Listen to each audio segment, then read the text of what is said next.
মোটরটেনের আজকের পর্বে শুরুতে আমরা দেখে নিতে চাই আজকে নির্বাচন নিয়ে রাজনৈতিক দলগুলোকে কি বলেছে, দলগুলোর নেতারা কে কি বলেছেন, আমরা শুনে আসতে চাই। 1971 সালে যার জন্য আমরা যুদ্ধ করেছিলাম, 1990 সালে যার জন্য লড়াই করেছি গণতন্ত্রের জন্য, 2024-এ যাদের জন্য আমার ছেলেরা রক্ত দিয়েছে, আসুন আমরা সেই বাংলাদেশকে আবার সবাই মিলে গড়ে তুলি। তবে নেত্রীর প্রতি আমাদের সত্যিকার অর্থে শ্রদ্ধা জানা হবে। এই শোককে আমরা শক্তিতে পরিণত করি এবং সেই শক্তি শুধু সংকীর্ণ নির্বাচনের কাজে ব্যবহার করব না, আমরা তার এই শোককে শক্তিতে পরিণত করে এই বাংলাদেশকে, এই জাতিকে বিনির্মাণের কাজে আমরা প্রয়োগ করব। এই যে আজকে আমাদের ব্যুরোক্রেসি নিয়ে এত সমস্যার কথা আমরা বলছি বাংলাদেশে, যে cost of doing business, is of doing বিজনেসের যে ইস্যুগুলো আছে, এগুলোকে উনি প্রাণপণ চেষ্টা করেছেন একটি জায়গায় নিয়ে আসতে। এবং আপনারা জানেন কিন্তু বিএনপির সময় লাস্ট সরকার যখন ক্ষমতা ত্যাগ করে বিএনপি, গ্রোথ ছিল 7.06%। আমরা ধরেই নিচ্ছি আরেকটা ফেসিজমের দিকে আমরা যাচ্ছি। তো এখনো যারা বাংলাদেশের মানুষ আছেন, আমরা আপনাদের কাছে যাব, বিবেকের কাছে যাব, আপনারা প্রশ্নগুলো তুলবেন। বিএনপি যে ধরনের শোডাউনগুলো দিয়ে যাচ্ছে, ছবির মোহরা দিয়ে যাচ্ছে, আমরা খালেদা জিয়ার প্রতি শ্রদ্ধা রাখি, কিন্তু খালেদা জিয়া শুধু বিএনপির নয়, বাংলাদেশের সকল মানুষের। কিন্তু খালেদা জিয়াকে ব্যবহার করে কেউ যদি নির্বাচনী ফায়দা হাসিল করতে চায়, এটা বাংলাদেশে সঠিক না, এটা খালেদা জিয়ার প্রতি অসম্মান করা হয়। নির্বাচনকে সামনে রেখে প্রশাসনের যে নগ্ন ভূমিকা আমরা দেখতে পাচ্ছি, তা আমাদেরকে বিগত 3টে ইলেকশনের কথা মনে করিয়ে দেয়। আমরা প্রশাসনের যে আচরণ, সেই আচরণ জুলাইয়ের পরবর্তীতে আমরা ভেবেছিলাম সেটির ইতিবাচক, সেটির পরিবর্তন হবে। দুঃখজনক বিষয় হচ্ছে তাদের সে আচরণ, যে স্তাবকের যে আচরণ, একটি দলকে যেভাবে আনকন্ডিশনালি যেভাবে সাপোর্ট দিয়ে যাচ্ছে যে আচরণ, সেটি আমাদেরকে আহত করছে।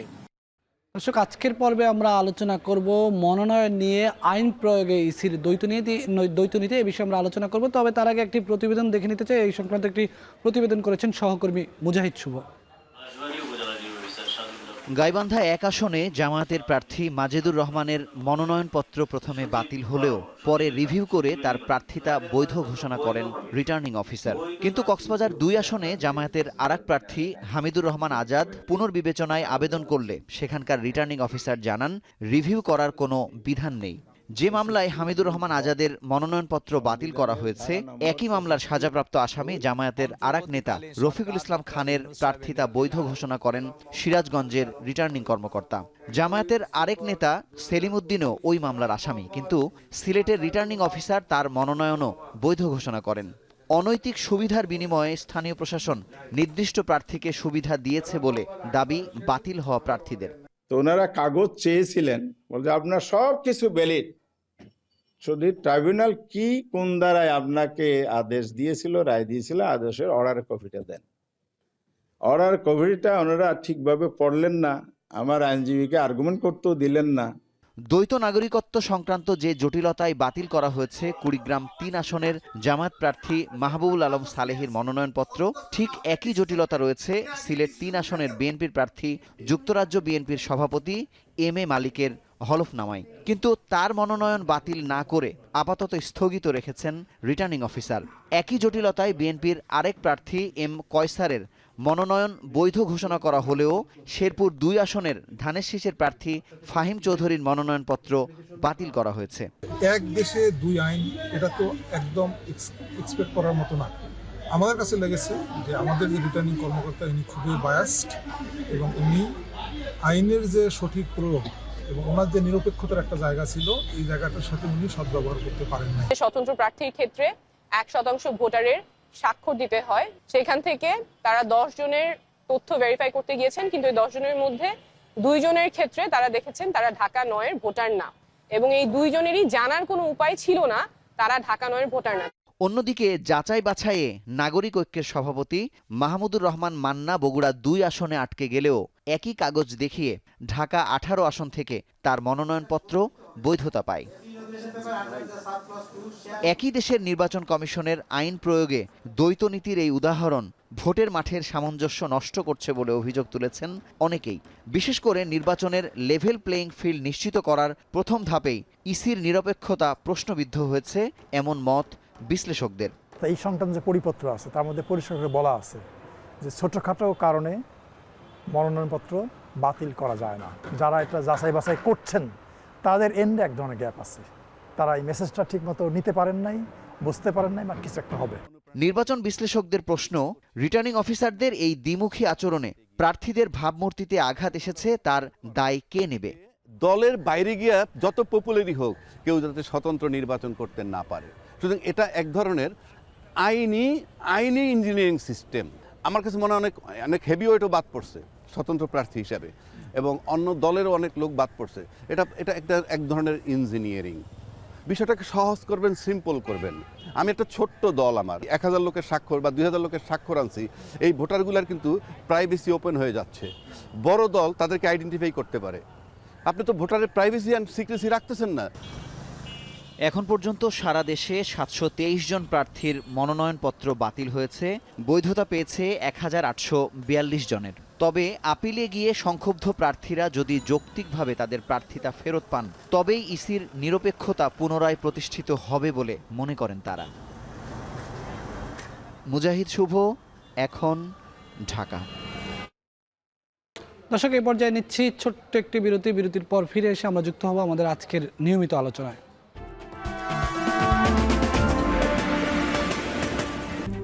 RICL TMX, যুগের পর যুগ স্থাপনা থাকে মজবুত। VRM প্রযুক্তির RICL TMX রড। দর্শক, এই পর্যায়ে আমরা আলোচনা করব আজকের নিয়মিত বিষয়। আজকের বিষয়ে আমরা নাম ঠিক করেছি মনোনয়নে ইসির একই আইন প্রয়োগ, ইসির দ্বৈত নীতি। বিষয়ে আলোচনার জন্য আমার সঙ্গে এসে উপস্থিত হয়েছেন সহকর্মী আজহার লিমন। আজহার লিমন, আপনার কাছে জানতে চাই, গত 31 ডিসেম্বর থেকে 5 জানুয়ারি পর্যন্ত টানা যেই 6 দিন মনোনয়নপত্র যাচাই বাছাই চলেছে, সব মিলে আমরা দেখলাম যে 723টি মনোনয়নপত্র বাতিল হয়ে গেছে। এই বাতিল নিয়ে নানা কথা শোনা যাচ্ছে, এবং এই কথাগুলো আসলে কেন? না বেলায়েত, এখন আমরা দুইটা বিষয় দেখছি যে বাতিল, যে এত পরিমাণ যে বাতিল হলো, যে সমালোচনাগুলো আসছে তার মধ্যে মানে প্রধান যে সমালোচনা সেটা হলো ছোটোখাটো কারণগুলোতেই কিন্তু বাতিল করে দেওয়া হচ্ছে। মানে বড় কোনো ফৌজদারি অপরাধ নেই, সে হয়তো একটা মামলার কাগজ জমা দিতে পারেনি, অথবা কোনো একটা তথ্যের কাগজে ঘাটতি আছে, যেগুলো যেই কারণে সরাসরি বাতিল করে দেওয়া হচ্ছে। অথবা একজন প্রার্থীর ক্ষেত্রে, দ্বৈত নাগরিকের ক্ষেত্রে যেই প্রতিবেদনটি আপনি শুরুতেও দেখেন, এই বিষয়ে আপনি বলবেন। তবে আমি যেটি বললেন যে ছোটখাটো ভুলের কারণে মনোনয়নপত্র বাতিল করে দেওয়া হচ্ছে, নির্বাচন কমিশনের কিন্তু পরিপত্র দেওয়া আছে যে ছোটখাটো ভুল হলে মনোনয়নপত্র বাতিল করা যাবে না, এগুলা সংশোধন করে চাইলে প্রার্থীকে সংশোধনের সুযোগ দেওয়া যায়। মানে এটাই আপনাকে বলছিলাম বেলায়, যে এই যে কাজগুলো এবার রিটার্নিং কর্মকর্তারা বিভিন্ন জায়গায়, যে মাঠ প্রশাসনের কর্মকর্তারা যেটি করলেন, সেটি আসলে নির্বাচন কমিশনের যে স্পিরিট এবং যে ঐতিহ্য, দেশে তো এবারই প্রথম নির্বাচন না, অন্যান্য নির্বাচনের ক্ষেত্রে যেটি আমরা দেখে এসেছি, এবার কিন্তু তার ব্যতিক্রম দেখছি। এই সমালোচনাটি আমরা যে বিশেষজ্ঞদের সঙ্গে কথা বলি, বিশ্লেষকদের সঙ্গে কথা বলি, তারা এটিকে বড় করে দেখছে। এখন আপনি যদি আমাকে জানতে চান যে এর প্রভাবটা আসলে কি ঘটছে, সেটা হলো যে এখানে দুই দিক থেকে, মানে দুইটা দিক আছে। একটা হলো যে যাদের বাতিল হয়ে যাচ্ছে, সে কিন্তু এরই মধ্যে সে কিন্তু তার প্রতিদ্বন্দ্বী প্রার্থীর দিক থেকে সে মান সম্মান বা মান মর্যাদার দিক থেকে সেই পিছিয়ে যাচ্ছে বা মান মর্যাদা ক্ষুণ্ণ হচ্ছে। এখন ধরেন সে তো আপিল করবে, সেই আপিলে যদি সে তার প্রার্থিতা বা এই মনোনয়ন যদি ফেরত পায়, তখন কি হবে? তখন কিন্তু আবার যে মাঠ প্রশাসন, যাদের হাতে এই ইলেকশনটি বা এই নির্বাচনটি যে অনুষ্ঠিত হবে, তাদের নিয়ে এমনিতেই নানান ধরনের কথা আছে। সেটা ওই যারা জুলাইয়ের মানে বিপ্লবী যারা আছেন বা বিভিন্ন রাজনীতির বিভিন্ন তাবু থেকেও আসছে, যে এই মাঠ প্রশাসন যাদের হাতে নির্বাচনটি অনুষ্ঠিত হতে যাচ্ছে, তাদের একটা বড় অংশ এই আগের সরকারের, অর্থাৎ যেই রেজিমটির পতন হয়েছে সেই স্বৈরাচার আমলে নিয়োগ পাওয়া। তো এই যে যখন এটা প্রমাণিত হবে যে তারা আবার তাদের প্রার্থিতা ফেরত পেয়েছে, তখন কিন্তু এই কালার হয়ে যাবে। অর্থাৎ যেই মাঠ প্রশাসনের যেই কর্মকর্তারা তড়িঘড়ি করে হোক, পক্ষপাত হোক বা যে কোনো কারণেই হোক, তারা যে বাতিল করলো, তাদের প্রতি কিন্তু একটা অবিশ্বাস তৈরি হবে, এবং এই আওয়াজগুলো হয়তো ভবিষ্যতে আরও আসবে যে নির্বাচনটা তাহলে কেমন হবে। তো সেক্ষেত্রে আপনি যেটি বলছিলেন, আমরা আজকের বিষয় দিয়েছি যে আইন প্রয়োগে ইসির দ্বৈত নীতি। ইসির কোথাও আমরা দেখছি যে একই জটিলতায় একটা আসনের প্রার্থীর মনোনয়নপত্র বাতিল হয়ে গেছে, অন্য আসনে আরেকজনের মনোনয়নপত্র গৃহীত হয়ে যাচ্ছে, এইটাকে কিভাবে দেখবেন? মানে এই যে প্রশ্নটি যে আসছে যে ইসি, মানে ইসি বলতে কিন্তু আমরা নির্বাচন কমিশন যে একটা বডি সেটাকে বুঝি, কিন্তু এখন যে মাঠ প্রশাসন তারাও কিন্তু ইসির সাথে অবশ্যই যুক্ত হয়ে গেছে, তাদেরকে কিন্তু আমরা বাদ দিতে পারছি না। এখন ইসির দ্বৈত নীতি এটা স্পষ্ট, এই সমালোচনাগুলো মাঠে আসছে, কিন্তু এটা আসলেই দ্বৈত নীতি কিনা, এই আপিলগুলো তারা কতটা সূক্ষ্মভাবে, কতটা নিরপেক্ষভাবে এবং কতটা সুবিচারের সাথে এগুলো নিষ্পত্তি করতে পারে সেটার উপর কিন্তু নির্ভর করবে এই চূড়ান্ত কথাটি বলার। তবে এই যে বিভিন্ন মাঠ প্রশাসনের যে কর্মকর্তারা যা করেছে এটা কিন্তু সমালোচনা হচ্ছে, এবং এই মানে এগুলো কিন্তু এখন যেটি হচ্ছে যে প্রচলিত সংবাদ মাধ্যমের বাইরেও সামাজিক যোগাযোগ মাধ্যম নানানভাবে কিন্তু নানান কিছু আলোচনা হয়। এখন দেখা যাচ্ছে যে এক প্রার্থীর ক্ষেত্রে যেই একই মানে পাসপোর্ট দেখানো হচ্ছে যে তার পাসপোর্টটি 2026-এর নভেম্বর পর্যন্ত মেয়াদ আছে, অথচ তারটা কোনো মতে শুধুমাত্র গড়বড় করে বলে এই যিনি রিটার্নিং কর্মকর্তা তিনি পাশ করে নিচ্ছেন, আরেকজনকে একদমই কথা বলতে দেওয়া হচ্ছে না। মানে এই যে রেকর্ডিং, এই যে এখন এমন একটা পরিস্থিতিতে এখন অনেকগুলো চোখ এগুলো কিন্তু সমালোচিত হচ্ছে। আরেকটা দিক যেটা একটা বড় সমস্যা তৈরি করবে সেটা হলো যে নির্বাচন কমিশন তাদের কিন্তু অনেক কাঠখড় পোড়াতে হবে। মানে এই যে 700-র বেশি মনোনয়নপত্র যে বাতিল হলো, এবং আপনি যেটি বলছিলেন আমাদের আলোচনা হচ্ছিল যে বৈধ যেগুলো হয়েছে সেগুলোর বিরুদ্ধেও কিন্তু আপিল হতে পারে। তার মানে এই যে দিন রাত, আজকে একটু আপনাকে জানিয়ে রাখি যে আজকে 42টি আপিল দায়ের হয়েছে নির্বাচন কমিশনে, এর মধ্যে 41টি আপিল হচ্ছে নিজের প্রার্থিতা বাতিলের বিরুদ্ধে, আর একটি আপিল হয়েছে অন্যের প্রার্থিতা গ্রহণের বিরুদ্ধে। এইখানে একটা বিষয় আমরা যেটা দেখছি যে আপিল নিষ্পত্তির সময়টা কিন্তু যেটাকে পুনঃতফসিল বলা হচ্ছে বা তফসিলে যে সংশোধনী, সেখানে আগে ছিল যেটি 12 থেকে 18 জানুয়ারি এটি ছিল আপিল নিষ্পত্তির সময়কাল, এবং এখন সেটি আরও একটু এগিয়ে আনা হয়েছে, অর্থাৎ 10 থেকে 18 তারিখ পর্যন্ত এই আপিল নিষ্পত্তি করবে, এবং সেখানে কিন্তু ফুল কোর্ট হিসাবে দায়িত্ব পালন করবে নির্বাচন কমিশন। এবং আমার ধারণা যে আপিলের একটা স্তূপ, একটা বড় বোঝা সামনে নিয়ে এই কোর্ট বসবে এবং তাদের দিনরাত শুনানি করতে হবে। তো যেটা এই যে মাঠ প্রশাসন তুচ্ছ কারণে যেগুলো তারা সমাধান করতে পারতো তারা যে সমাধান করলো না, এখন যে এটি নির্বাচন কমিশনে গেল, এই কারণে আমার মনে হয় এর খেসারতটা দিতে হবে এই কমিশনকে।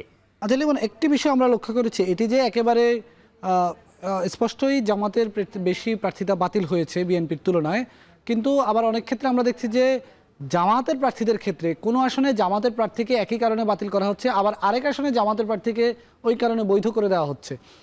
আবার এমনও আমরা দেখেছি যে এক জায়গায় জামাতের প্রার্থী রিভিউ করে তার প্রার্থিতা ফেরত পেয়েছেন রিটার্নিং কর্মকর্তার কাছে, আরেক জায়গায় রিভিউ করার সুযোগ দেওয়া হচ্ছে না।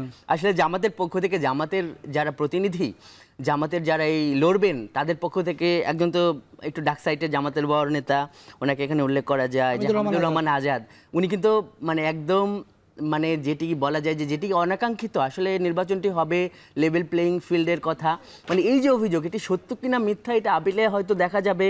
এবং যেই ব্যাপারগুলো উনি একদম প্রশাসনের প্রতি কিন্তু উনি আঙুল তুলেছেন এবং বলেছেন যে ওইখানে এমনও কথা হয়েছে, উনি ওনার সংবাদ সম্মেলনে বলেছেন যে একজন কর্মকর্তা হাততালি দিয়ে ফেলেছেন সরকারি কর্মকর্তা বাতিল হওয়ার পর।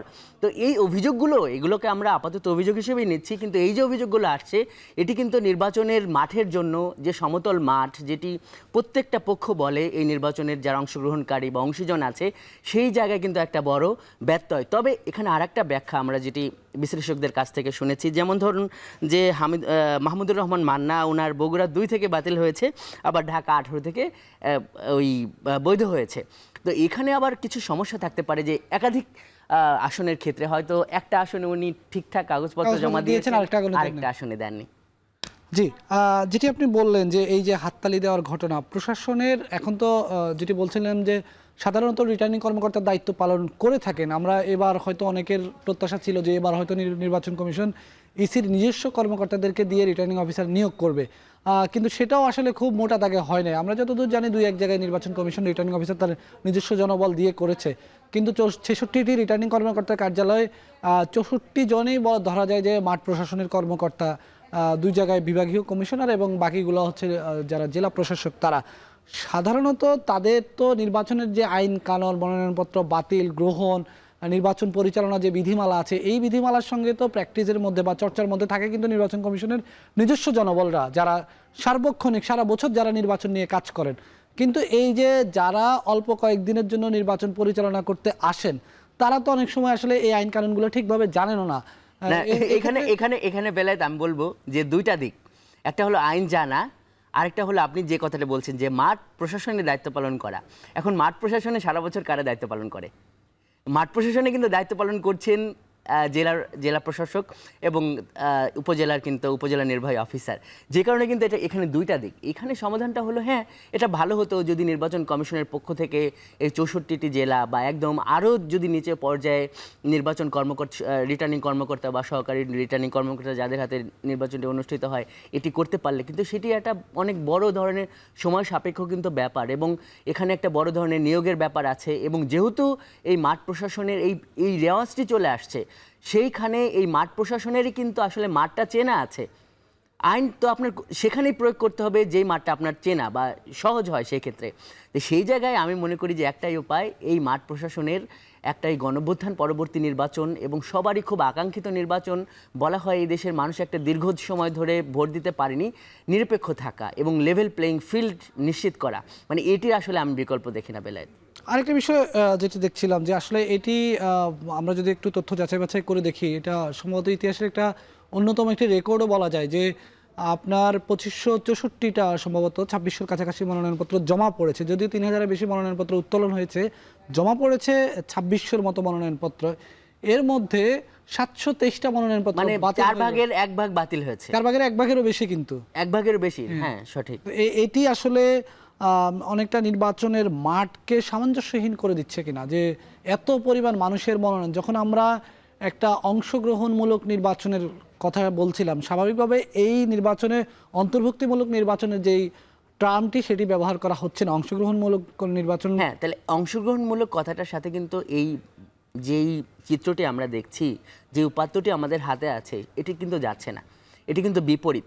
অংশগ্রহণমূলক হলো যে যতটা অংশগ্রহণ করতে দেয়া যায় বা সবার এখানে একটা অংশ থাকবে, সেই চিত্রটা কিন্তু এটা রিফ্লেক্ট করে না যে না এখানে এতগুলো বাতিল হবে। এখানে আসলে যেই মানে সমস্যা যেটি হবে সেটি হলো যে এইভাবে মানে নির্বাচন কমিশন রিটার্নিং যে কার্যালয়গুলো তারা পুঙ্খানুপুঙ্খভাবে হলফনামাগুলো যাচাই করবেন, এটি কিন্তু সবারই চাওয়া। কিন্তু দেখুন যে আজকে সম্পদের ক্ষেত্রে কি হচ্ছে বা অন্যান্য তথ্যের ক্ষেত্রে কি হচ্ছে, যেটি হলো যে যৌক্তিক কারণগুলোতে তারা অনেক বেশি মানে কড়াকড়ি প্রদর্শন করবেন। এটা যেমন সবার আকাঙ্ক্ষিত, এটা যেমন সবাই মানে আকাঙ্ক্ষা করে বা এটা যেমন একটা কাঙ্ক্ষিত ব্যাপার, সেইভাবে কিন্তু এই যে ছোট ছোট বিষয়গুলো সেটির জন্য একজন প্রতিদ্বন্দ্বী প্রার্থীর একদম মান সম্মানের একটা সংকটে ফেলে দেবে, এটি কিন্তু আসলে মাঠ প্রশাসনের কাজ হওয়া উচিত না। সংকটে ফেলে দেয়, তার থেকে বড় কথা হচ্ছে যিনি এখন যার মনোনয়নপত্রটি এখন বৈধ হয়ে গেছে তিনি কিন্তু নির্বাচনী যে তার যে ওয়ার্ক, নির্বাচনী যে কার্যক্রম, সেই কার্যক্রমে তিনি কিন্তু এগিয়ে থাকলেন। আর যার মনোনয়নপত্রটি আসলে বাতিল হয়ে গেছে তিনি কিন্তু এখন আপিলের পিছনে তাকে দৌড়াতে হচ্ছে, আপিলের পিছনে দৌড়াতে। এবং আর যে ব্যাপারটা যে নির্বাচনের মাঠ মানে কি, আমরা কিন্তু একটা প্রপঞ্চ ব্যবহার করে থাকি যে উৎসব মুখর, এখানে কিন্তু একটা পক্ষের কিন্তু একটা হতাশা চলে আসে, মানে নির্বাচনের মাঠ হতাশা মুখর হবে এটা কিন্তু কেউ চায় না। নির্বাচনের মাঠ চাই হলো আমরা সবসময় একটু উৎসব মুখর। সেই জায়গায় আমার মনে হয় এই যে কাজগুলো আমাদের মাঠ প্রশাসন করেছে, এই দায়টা তাদের এড়াতে বা এই প্রশ্নের উত্তর দিতে তাদের সময় লাগবে। অনেক ধন্যবাদ আজহার লিমন আপনাকে আমাদের সঙ্গে যুক্ত হওয়ার জন্য। দর্শক, নিব একটি বিরতির পর ফিরে এসে আমাদের সঙ্গে একজন নির্বাচন বিশ্লেষক যুক্ত হবে, এই বিষয়ে আমরা আলোচনা করব তার সঙ্গে।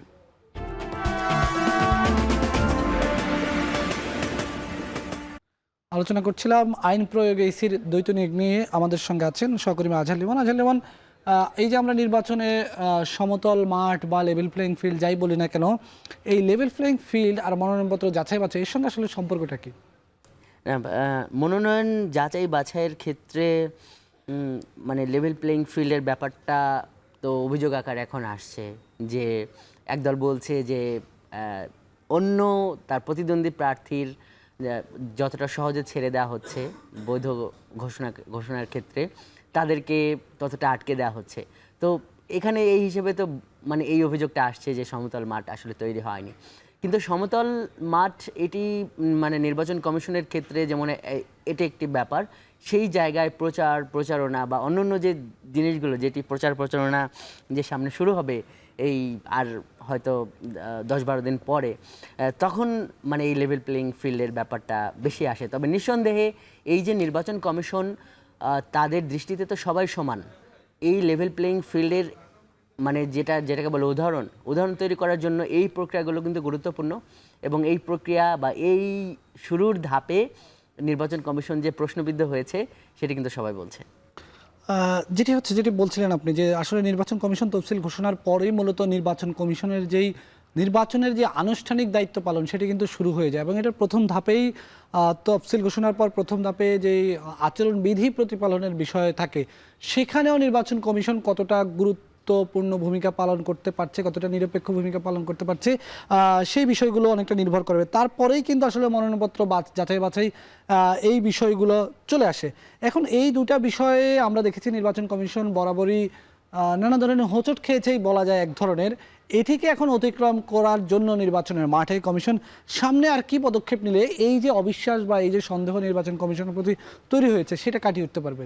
না, 29 ডিসেম্বর পর্যন্ত কিন্তু তফসিল ঘোষণার পর এই মনোনয়নপত্র সংগ্রহের কিন্তু সময়কাল ছিল, যেটি মানে তফসিলের বা নির্বাচন কমিশন যে গণপ্রতিনিধিত্ব যে আদেশ আছে বা আচরণবিধি আছে সেখানে নির্বাচন পূর্ব সময় বলতে যেটি বোঝানো হয়েছে, তো সেই নির্বাচন পূর্ব সময়ের মধ্যে কিন্তু ওই সময়টা পড়ে। নির্বাচন পূর্ব সময়ে একজন প্রার্থী বা দলের এদের আচরণবিধির আওতায় এরা পড়ে কিনা, যে আচরণবিধির আলোচনাটা সবসময় আমরা প্রচারণা শুরুর পরে করি, তো সেটি কিন্তু এই নতুন যে আচরণবিধির সংশোধনী হয়েছে, এই আরপিওর যে সংশোধনী হয়েছে বা আগে যেটি ছিল সেখানে কিন্তু স্পষ্টভাবে আছে যে নির্বাচন পূর্ব সময়ে অর্থাৎ প্রচারণা ধরি কিংবা ভোট গ্রহণ ধরি তার আগেও কিন্তু আচরণবিধির ব্যাপারগুলো আছে। তো সেই জায়গায় কিন্তু অনেক প্রশ্ন ইতিমধ্যে আছে যে দল বা প্রার্থীর পক্ষ থেকে আচরণবিধি লঙ্ঘন হয়েছে, এরকম ছোটোখাটো ব্যাপারগুলো আছে। এখন বিষয়টা হলো যে এটি হলো সবচেয়ে গুরুত্বপূর্ণ যে এই প্রশ্নগুলো, এই অভিযোগগুলো থেকে উত্তরণের ক্ষেত্রে কি করতে পারে।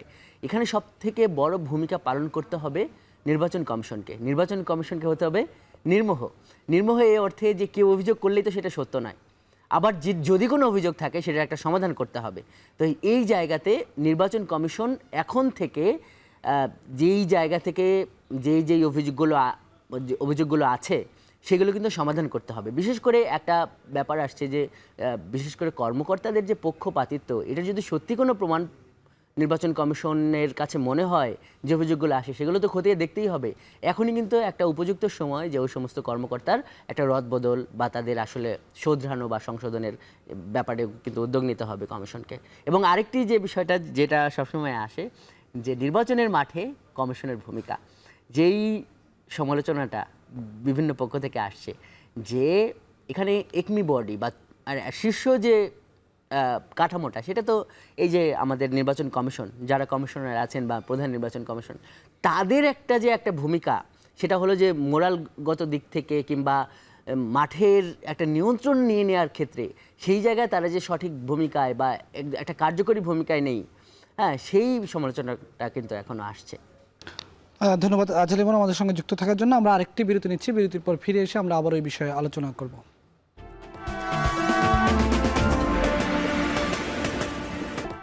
দর্শক স্বাগত আরেকবার, দেখছেন ভোটের ট্রেন, সঙ্গে যুক্ত আছি আমি বেলায়েত হোসেন। আমরা সারাদিনে আজকে কথা বলছিলাম, আজকে সারাদিনই মনোনয়নপত্র যাচাই বাছাই নিয়ে নানা ধরনের আলোচনা শোনা যাচ্ছিল নির্বাচন কমিশনে। আমরা ভোটের ট্রেনে সে বিষয় নিয়ে আলোচনা করছিলাম এবং এই বিষয়ে আমাদের একটি প্রতিবেদনও প্রকাশিত হয়েছিল। আমরা অপেক্ষা করছি কিছুক্ষণের মধ্যে আমাদের সঙ্গে একজন অতিথি যুক্ত হবেন এবং তার সঙ্গে এই বিষয়ে আমরা আলোচনা করব।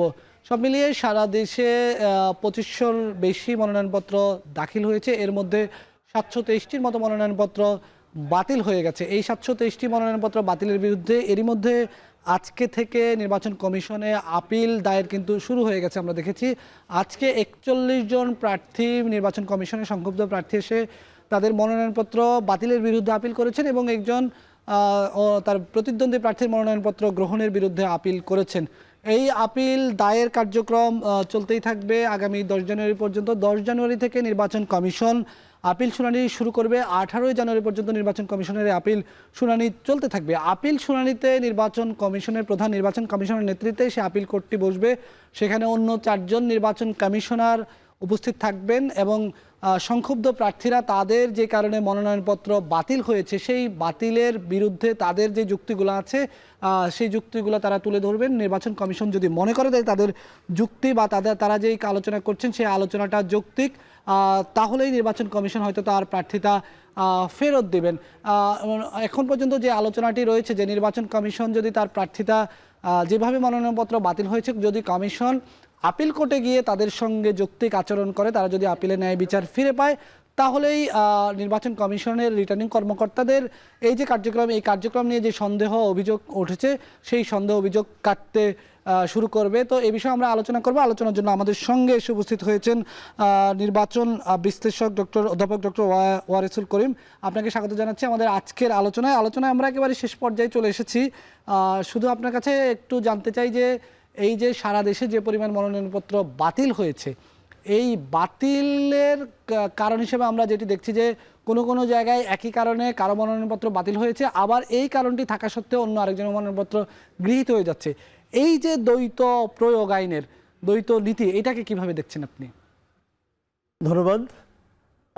এটা অত্যন্ত অনেক ক্ষেত্রে দুঃখিত, অনেক ক্ষেত্রে হাস্যকর যে একই কারণে অনেক ক্ষেত্রে কিন্তু দেখেছেন আপনি যে ভেরি ফ্লিমজি আমরা যেটাকে বলি,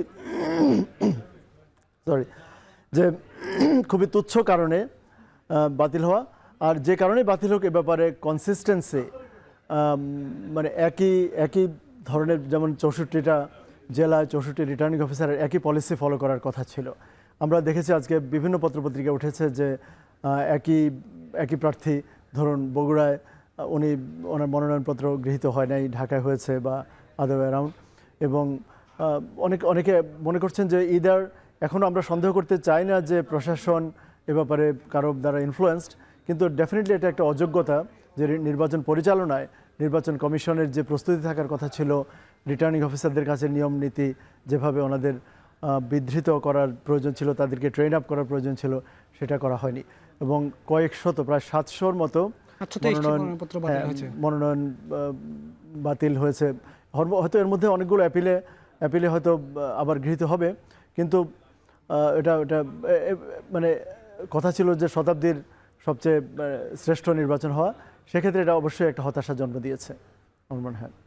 আরেকটা বিষয় যেটি অনেক প্রার্থীর পক্ষ থেকে আমরা এক ধরনের অভিযোগ শুনছি যে এটি দুই জায়গায় আমরা দেখছি সামাজিক যোগাযোগ মাধ্যমে এই ধরনের ভিডিও ঘুরছে, সেটি হচ্ছে যে আসলে কারো প্রার্থিতা গ্রহণ হয়ে গেলে পিছনে যে পুলিশ দাঁড়িয়ে থাকে রিটার্নিং কর্মকর্তার পেছনে, তিনি হাততালি দিচ্ছেন, আবার কারোটা বাতিল হয়ে গেলে সরকারি কর্মকর্তারা হাততালি দিচ্ছেন। এই আচরণটাকে কিভাবে ব্যাখ্যা করবে? হ্যাঁ, এটা ডেফিনেটলি গ্রহণযোগ্য না, এবং এটা অত্যন্ত দুঃখজনক। কারণ এই নির্বাচন কমিশনের নিরপেক্ষতা শুধু কাগজে কলমে থাকলে চলবে না। নির্বাচন কমিশনের একজন রিটার্নিং অফিসারের বা ইভেন সামনে যখন ইলেকশন শুরু হবে, প্রিজাইডিং অফিসার, পোলিং অফিসার, ওনাদের প্রত্যেকের এটা জানা দরকার যে ওনারা প্রত্যেকে প্রায় 5 লক্ষ মানুষ, কর্মকর্তা কর্মচারী এই নির্বাচন প্রক্রিয়ার সাথে জড়িত। সুতরাং নির্বাচন কমিশন কিন্তু ভেরি এক্সটেন্ডেড অর্গানাইজেশন, শুধু 5 জন কমিশনারই না। এখন কারণ মনোনয়নপত্র বাতিল হওয়ার সাথে এর যে ইভেন ফেশিয়াল এক্সপ্রেশন বা হাততালি দেওয়ার তো কোনো প্রশ্নই আসে না, কারণ এটা একটা প্রশাসনিক সিদ্ধান্ত, ওনারা নিয়ম নীতি মেনে, একটা আমানতদারি, সেটা নিয়ম নীতি মেনে সিদ্ধান্তগুলো নেওয়ার কথা। আমার মনে হয় এটা যে কারণে হচ্ছে যে অনেকেই বুঝতে পারছে যে আমাদের প্রশাসনে, আপনারা জানেন যে দীর্ঘ 16 বছর 17 বছরের বা ইন এ সেন্স গত 54 বছরেই প্রশাসন বিভিন্নভাবে দলীয়করণ হয়েছে, এবং প্রশাসন দলীয়করণ এটা হওয়ার কথা না। এটা স্পেশালি 5ই অগস্টের যা আপরাইজিং, গণ অভ্যুত্থান পরবর্তী বাংলাদেশে আমরা আশা করেছিলাম একটা স্বচ্ছ নিরপেক্ষ প্রশাসন। এবং এবার আমি একটা কথা বলতে চাই, সেটা হচ্ছে যে আমরা নিরপেক্ষতা যে ব্যাপারটা বলি, এখানে 2 ধরনের নিরপেক্ষতা আছে। যেমন ধরুন আমার কোনো রাজনৈতিক বিশ্বাস থাকতেই পারে, কিন্তু আমরা যখন কাজ করব, একজন অধ্যাপক হিসাবে যখন আমি কোনো স্টুডেন্টের পরীক্ষার খাতা মূল্যায়ন করব বা কাউকে শিক্ষক হিসাবে নিয়োগ দেব, নিয়োগ বোর্ডে থাকব, তখন আমাকে অন্তত ওই বিষয়ভিত্তিক, মানে একটা বস্তুনিষ্ঠ অবজেক্টিভ নিউট্রালিটি আমাকে মেনটেন করতে হবে। এবং আমাদের ডিসিপ্লিনে অডিটিং আমরা বলি যে ইন্ডিপেন্ডেন্স ইন ফ্যাক্ট এবং ইন্ডিপেন্ডেন্স ইন অ্যাপিয়ারেন্স, মানে আমার শুধু বললে হবে না যে আমি আসলে একজন ইন্ডিপেন্ডেন্ট মানুষ, স্বাধীন। আমার অ্যাপিয়ারেন্সে, আমার যে চেহারা, আমার যে এক্সপ্রেশন, আমার যে মানে আমাকে the way I carry my self, সেখানেও এটা প্রতিভাত হতে হবে। এখন নির্বাচন কমিশনাররা হয়তো মনের মধ্যে হয়তো ওনারা আসলে নিরপেক্ষ, ওনাদের হয়তো কোনো বায়াস নেই, বা একজন রিটার্নিং অফিসারের হয়তো বস্তুত কোনো বায়াস নেই, কিন্তু ওনাদের কাজে কর্মে যদি এটা মানে ইন অ্যাপিয়ারেন্স প্রতিভাত হয় যে ওনারা কোনো পার্টিকুলার দল বা জোটের পক্ষে বা বিপক্ষে বেশি অনুভূতি প্রদর্শন করছেন, তাহলে এটা আগামী নির্বাচনকে অবশ্যই প্রভাবিত করবে এবং সেটা নির্বাচনের গ্রহণযোগ্যতা। মনে রাখতে হবে যে এই নির্বাচনটা 1,000-1,500 শহীদের মানে রক্তের উপর দিয়ে একটা প্রতিশ্রুত নির্বাচন। কারণ নির্বাচন কিন্তু আমাদের প্রায় 1.5 বছর আগে একটা হয়েছে। নির্বাচন শুধু নাম কাওয়াস্তে হলে চলবে না। নির্বাচনটি একটি মানে গ্রহণযোগ্য একটা জনগণের মানে সংবিধান এবং দেশের মালিক যারা তাদের সত্যিকারের প্রতিনিধিত্ব রিফ্লেকশন, সেটা নির্বাচন রিফ্লেক্টেড হতে হবে। এই আচরণে আমরা ডেফিনেটলি হতাশ এবং উদ্বিগ্ন। অনেক ধন্যবাদ আপনাকে ডক্টর ওয়ারেসুল করিম আমাদের সঙ্গে যুক্ত হয়ে আলোচনায় যোগ দেওয়ার জন্য। দর্শক, এই ছিল আমাদের আজকের ভোটের 10 এর আয়োজন। সাথে থাকার জন্য ধন্যবাদ।